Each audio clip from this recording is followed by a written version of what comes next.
अगर आपको कानों से संबंधित किसी प्रकार का कोई भी रोग है, आपको कर्ण संबंधी कोई भी विकार हैं, इसके अतिरिक्त अगर आपके जो मस्तिष्क के सेल हैं वो ज़्यादा सक्रिय नहीं, थोड़े से निष्क्रिय हैं और आपको सिरदर्द की समस्या भी बनी रहती है, तो ऐसे समस्याओं से बचने के लिए कानों के सुषुव्यायाम बहुत ही ज़्यादा महत्वपूर्ण होते हैं। और अगर आप कानों के सुषुव्यायाम नियमित रूप से करते हैं तो आपको कान के किसी प्रकार के जो रोग है आपको उससे सामना नहीं करना पड़ेगा। और कान में जिसको मवाद आता है या किसी को सुन्नपन की समस्या है, जिसको कई बार ऐसा हो जाता है कि साधक अच्छे से सुन सकता है लेकिन अचानक से पता नहीं क्या होता है कि उसको सुनाई देना कम हो जाता है किसी एक कान से। तो ऐसी भी समस्या से अगर आप बचना चाहते हैं तो आज की वीडियो बहुत ही ज़्यादा महत्वपूर्ण होने वाली है आपके लिए, क्योंकि आज मैं आपको कानों के सुषुव्यायाम बताने वाला हूँ। सर्वेभ्यो नमो नमः। मेरा नाम है चेतन जोशी और आप सभी का स्वागत करता हूँ योग के इस कार्यक्रम में, जिसका नाम है योग धर्म, जिसमें आज मैं आपको कानों के ऐसे सुषुव्यायाम बताने वाला हूँ जिससे आप उन सभी बीमारियों से बच सकते हैं जिसके बारे में मैंने आपको प्रारंभ में कहा था। तो कर्ण शक्ति संचालन क्रिया बहुत ही महत्वपूर्ण है। ये योग के सुषुव्यायाम में की जाती है प्रारंभिक अवस्थाओं में, जब आप सुषुव्यायाम करते हैं पैरों से लेकर के। मैंने सारी वीडियोस आपको पहले भी बता चुका हूँ, पैरों के सुषुव्यायाम, कमर के, फिर हाथों के और कंधों के, सबके। तो आज कान के सुषुव्यायाम बता रहा हूँ जिनको करने से आपको बहुत लाभ मिलने वाले हैं। तो कानों के जो सुषुव्यायाम किस प्रकार से किए जाते हैं इस बारे में बात करते हैं। सबसे पहले जो आपका कान है, आप दोनों हाथ से भी कर सकते हैं और एक हाथ से भी कर सकते हैं।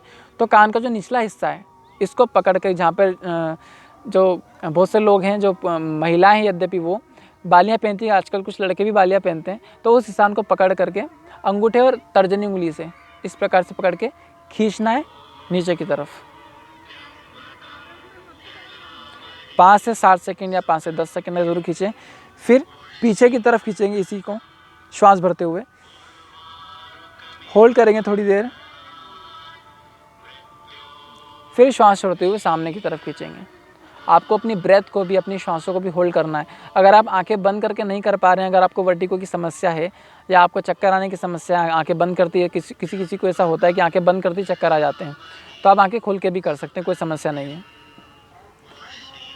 इसी क्रिया को आप पीछे और आगे सर आराम से बिल्कुल धीरे धीरे के साथ, धैर्य के साथ करते रहिए, तो आपको इसके बहुत लाभ मिलेंगे। फिर दूसरी क्रिया, ऊपर की तरफ से कान को पकड़ेंगे, ऊपर की तरफ तानेंगे,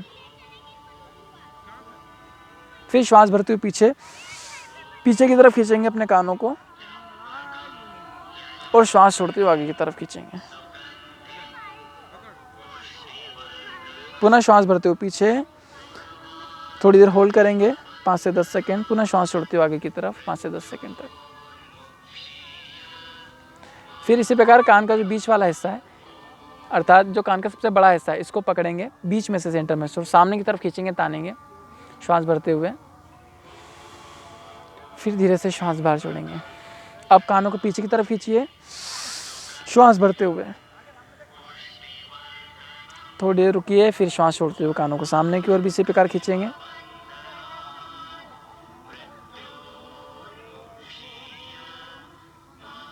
फिर रिलैक्स। तर्जनी उंगली, अर्थात आपके जो दोनों उंगलियां हैं, जो इंडेक्स फिंगर है, तर्जनी उंगलियों को कान के अंदर डालेंगे इस प्रकार से। और थोड़ा ऐसा ध्यान रखिए कि नाखून आपके छोटे हो, ज़्यादा नाखून बड़े ना हो, वरना कान में फिर दूसरी समस्याओं का आपको सामना करना पड़ सकता है। तो दोनों उंगलियां कानों में डालेंगे और गोल घुमाएंगे, रोटेट करेंगे। इसको भी आप 10 से 12 बार ज़रूर करें इसी प्रकार। इस क्रिया में श्वास प्रश्वास की जो गति बिल्कुल सामान्य रहे, ज़्यादा तीव्रता से श्वास लेने की आवश्यकता नहीं है और ज़्यादा तीव्रता से श्वास बाहर छोड़ने की भी आवश्यकता नहीं है। इसके बाद में तर्जनी उंगली और मध्यमा दोनों को इस तरह से रखेंगे, जिसमें मध्यमा आपका कान के आगे के सिरे पर हो और जो तर्जनी हो कान के पिछले हिस्से पर, और फिर इसको घर्षण करेंगे कान के आसपास।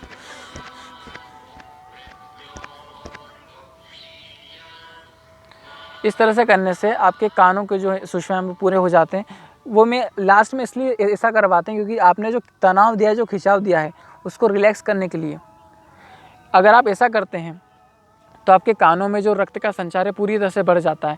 और फिर एंड में आप जो कान के जो मर्म बिंदु हैं उनको भी ज़रूर दबाएं, जो यहाँ पर होते हैं। इसको दबाने से आपकी स्मरण शक्ति बढ़ती है और आपके मस्तिष्क के जो स्नायु वो ज़्यादा मजबूत हो जाते हैं, सबल हो जाते हैं। आपको मस्तिष्क के किसी प्रकार का कोई रोग नहीं होता। और ख़ासकर वे लोग जो CP चाइल्ड हैं या जो स्पेशल चाइल्ड हैं, उनको भी इससे राहत मिलती है। अगर आप ऐसा करते हैं तो उनका मस्तिष्क भी प्रज्ञावान होता है, वही बुद्धिमान होते हैं और त्राटक और ध्यान आदि की क्रियाओं में बहुत ज़्यादा सहायता आपको मिलती है। इस तरह से मर्म बिंदु दबाने से मैं ऐसे भारत के बहुत सारे साधकों को जानता हूँ जो कानों से ही पॉइंट्स दबा करके रोगों को ठीक करते हैं। विदेशों में भी यद्यपि ऐसे बहुत सारे होंगे।